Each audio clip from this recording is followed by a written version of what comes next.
মা মা তুমি কড়াইয়ের মধ্যে ভাত খাইতেছো কেন আম্মু? কোনো সমস্যা? না, আমার প্লেট আছে না, তুমি এইটার মধ্যে ভাত খাও কা?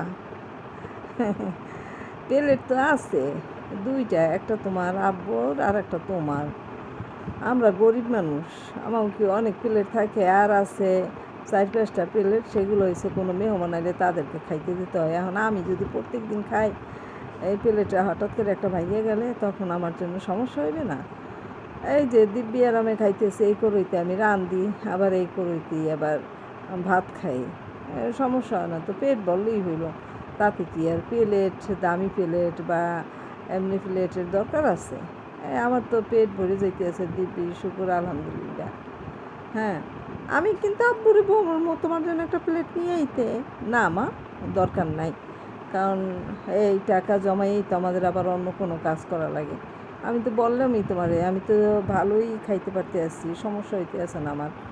আর আনতেও হবে না, ওই টাকা জমাইয়ে আবার হয়তো আমাদের গরিবের অনেক হিসাব করে চলতে হয়। একটা জিনিস কিনতে হইলে টাকা জমাইয়ে জমাইয়ে তারপরে আর একটা জিনিস কিনতে হয়। তাই এইটার পরে আবার অন্য একটা জিনিস কেনা লাগবে, সেইগুলো তো কিনবো। থাক, দরকার নেই মা, এটাই আমার দিব্যি চলে।